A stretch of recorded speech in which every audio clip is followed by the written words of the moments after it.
They thought smashing my car would scare me into paying their fake fees. But when the dust settled, they didn't expect the truth that left every single one of them trembling. The HOA in my neighborhood had been getting bolder every month.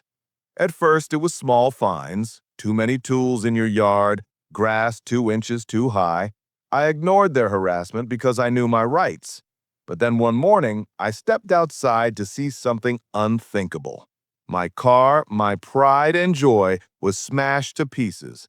The windshield shattered, the tires slashed, doors beaten in with bats.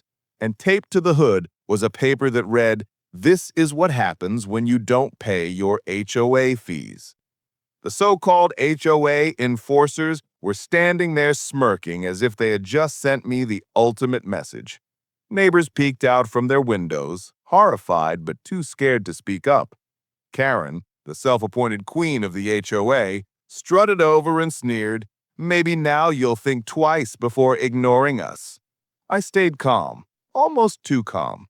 You see, what they didn't know was that I wasn't just some ordinary resident. I'm a federal agent, and they had just vandalized federal property. I looked Karen dead in the eye and pulled out my phone. Within minutes, unmarked black SUVs began rolling into the street. Men and women in tactical vests poured out, radios crackling, badges shining. The smug expressions on Karen and her cronies vanished instantly. Karen stammered, "This is just a neighborhood dispute. You can't—" But before she could finish, one of the agents slapped handcuffs on her wrist. "Ma'am, you and your board are under arrest for property destruction, racketeering, and harassment."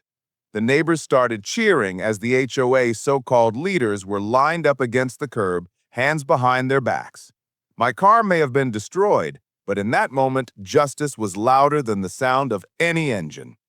I walked over to Karen, who was pale as a ghost, and said quietly, "Next time, read who you're messing with before you swing a bat." The HOA thought they owned me. Instead, they signed their own downfall. I'm Liam. Subscribe for more HOA madness. Thanks.